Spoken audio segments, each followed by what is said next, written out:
What's going on, guys? Tobin here with you. Thanks for checking us on out. Man, I had a fun night last night. Sometimes, I think it was Winnie the Pooh who said, sometimes the very best somethings are nothing. It's some quote like that. Don't hold me to it. But anyway, had a nice Winnie the Pooh day yesterday after running around like a nut this week. And just enjoyed a little Heat basketball winski. And then at night I watched some UFC. Shout out to the Boca Boxing District. My guy Dia Davis getting it done with his top pupil Dustin Poirier in one of the fights of the year between him and Michael Chandler. Certainly one of the rounds of the year. That first round was amazing. We got a new middleweight champion, Alex Pereira, taking out Israel Adesanya in the fifth and final round. A lot of people upset about the stoppage. I say, you know what? We got a new champ. We got some new blood in that middleweight division. We got a great storyline. We got great controversy going into a rematch. I mean, it's just tremendous. But as much fun as that was, not the top goosies of the night. All right, goosies galore to the Miami Heat and their win over the Charlotte Hornets. Not only because did they need a nice, easy cruising win, they needed a nice sweep ski. They got to start stacking some wins together, try and get themselves back to 500. Talk to Kyle Lowry on Monday against the Trailblazers. He goes, first things first, get back to 500. They'll have an opportunity to do that on Monday when they welcome in the Phoenix Suns. Looking forward to that game as the competition ups a level, and we'll see how this Miami Heat team does. But look, this is a bad Charlotte Hornets team that they took advantage of. Good. I love seeing that third quarter that they got yesterday, where they absolutely just ran them off the floor. 45-25, they outscored them there after halftime. I got the goosies yesterday because it was Tim Hardaway Jr. getting his acknowledgement of being in the Hall of Fame. I remember Tim getting his name. I was there the night he got his number up in the rafters initially, and so it was great to see Timmy get his little Hall of Fame banner, which has been up there, but he gets the victory lap there, and I was happy about that because I feel like a lot of the attention for Tim, and rightfully so, I get it, has been paid to the Golden State Warriors era. They're the active dynasty right now. Run TMC was a big deal. It was kind of the first greatness part of his career. Run TMC all being in the Hall of Fame, but him and Zoe, they're together having that opportunity to acknowledge it. Like, I love seeing the photos on Instagram yesterday of him having the banquet dinner with everybody, Pat Riley, all that stuff. I thought that was really, really cool. And it was awesome to hear him and John Crotty on the broadcast yesterday, harkening back to a lot of that cool stuff. And, it's like the first great era of Miami Heat basketball. It's the era I really, fell in love with the team, and my grandfather taking me to Miami Arena and, getting a chance to see those teams from time to time. It was really, really cool. And, you have those old school like champion replica Heat jerseys and all that stuff. It's probably why I'm such a sucker for all that stuff when they bring those jerseys back and whatnot. So really, really cool for Tim Hardaway to see that yesterday. And I thought that he had a lot of great stuff. As far as the game was concerned, couple of things that I just love seeing yesterday. One, the fact that they did really take control of that game in the third quarter, put the clamps on. It was, back and forth affair. Reminded me a lot of last year. That was one of those things where, you play that cat and mouse game, but you come and you make a statement, a real critical statement there after halftime, and that's what they did. Great performances yesterday, all around offensively. They really got it from the entire crew, but certainly, game ball. Max Strus bouncing back from his performance the other night. He was 8 of 14 from downtown, 31 points for Max Strus yesterday. And I'm sure some Heat fans saw this on social media yesterday, but there was a lot of buzz. I think it was Ian Bagley who reported it initially, where he said that if the Suns want to trade, if he want to trade for Jay Crowder, that the Suns are holding out that they want Max Strus. And I would tell the Suns that they could kick the sharpest of rocks. And I love Jay Crowder. Don't get me wrong. There's a lot of people who are dumping on Jay Crowder. They're like, blah, blah, blah. I get it. I understand what Jay Crowder could bring to this team. I think everybody could use a Jay Crowder, especially in the playoffs. I think that, that value is definitely evident, that the guy has been on a lot of very successful teams, and who doesn't want to have that type of energy once we get to that part of the season. That being said, Max is just one of your most reliable players night in and night out.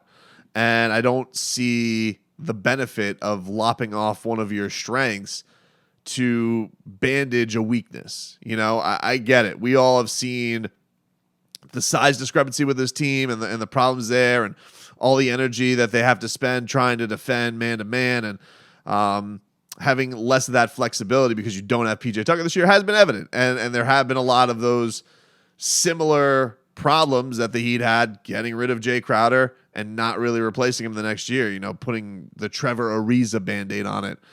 And I understand the Suns are trying to look brave in this situation, and there's like, who's a young asset that we could get? Oh, let's get them Max Strus. They need some shooting for sure.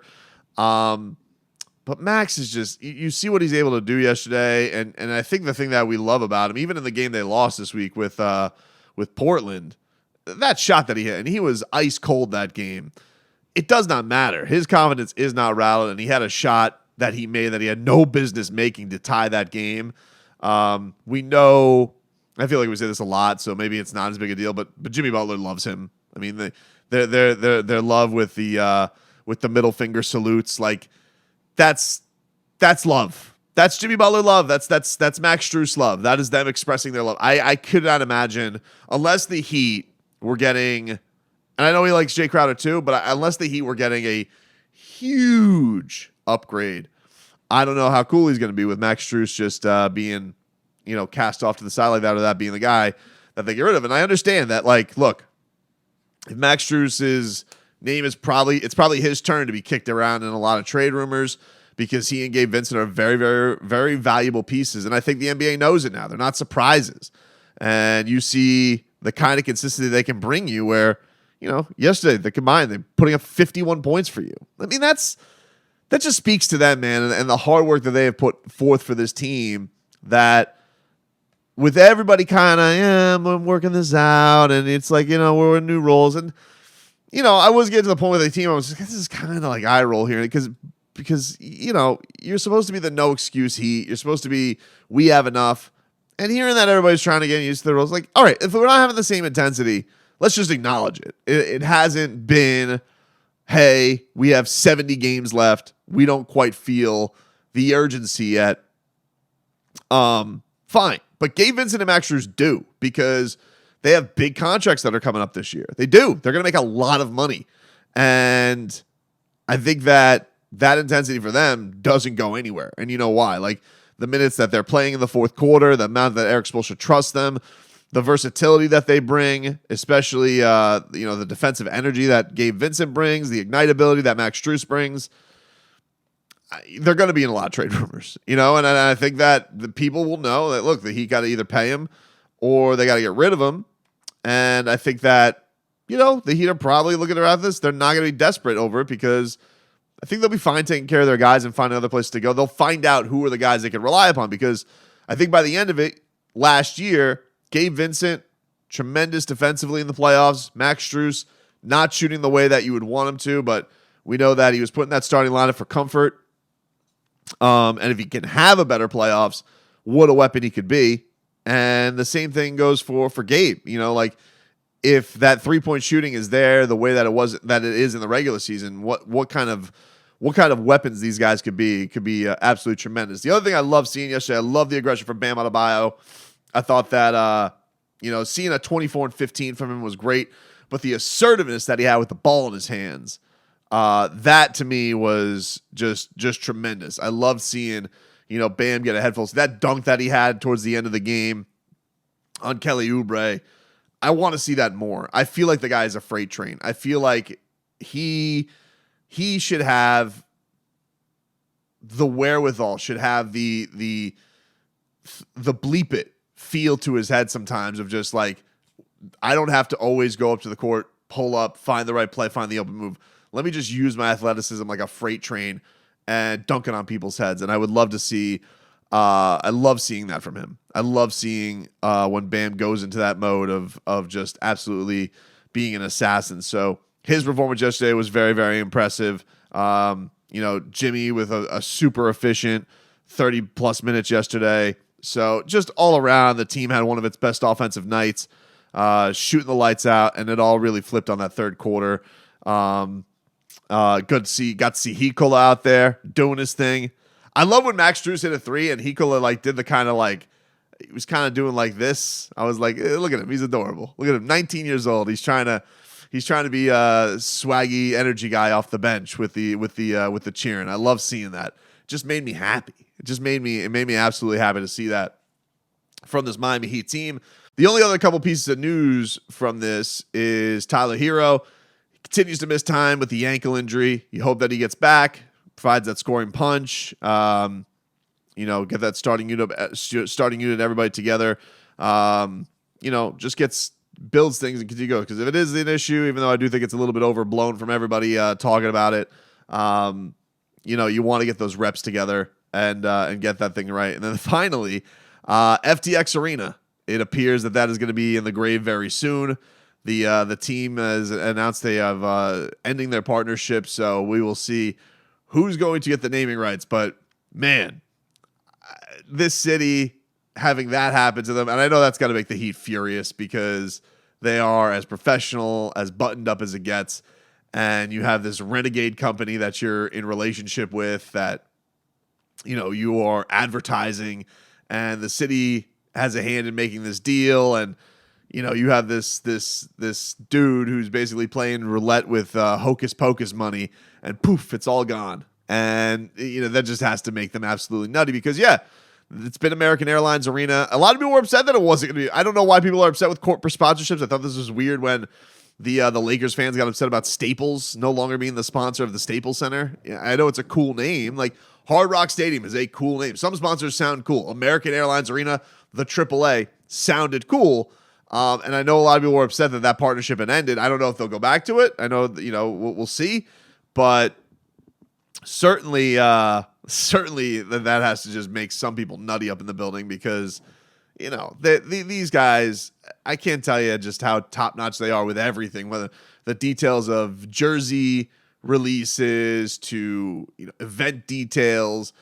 Of course, the name of their building is going to matter a lot to them. And the fact that it's now a punchline around social media, not surprised they're going in this direction. They're not going to go the way of, I don't know if some older Miami fans remember, but when it was Pro Player Stadium and Pro Player was a defunct apparel brand and they were still calling now Hard Rock Stadium, we're still calling it then Pro Player Stadium. They're not going to go that way. Even though Pro Player is a cool name. It's one of those things. It's a cool name that kind of rolls with the stadium. It's a corporate sponsorship that goes well with it. FTX Arena, a little bit weird. And so if it's a little bit weird and the sponsor's a punchline, time to get that thing the hell out of here for right now. But look, we'll be putting in our bid soon.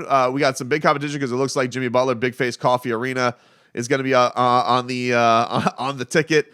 So Tobin and Leroy Stadium, we need to get on this already to see if we could get our name in the hat.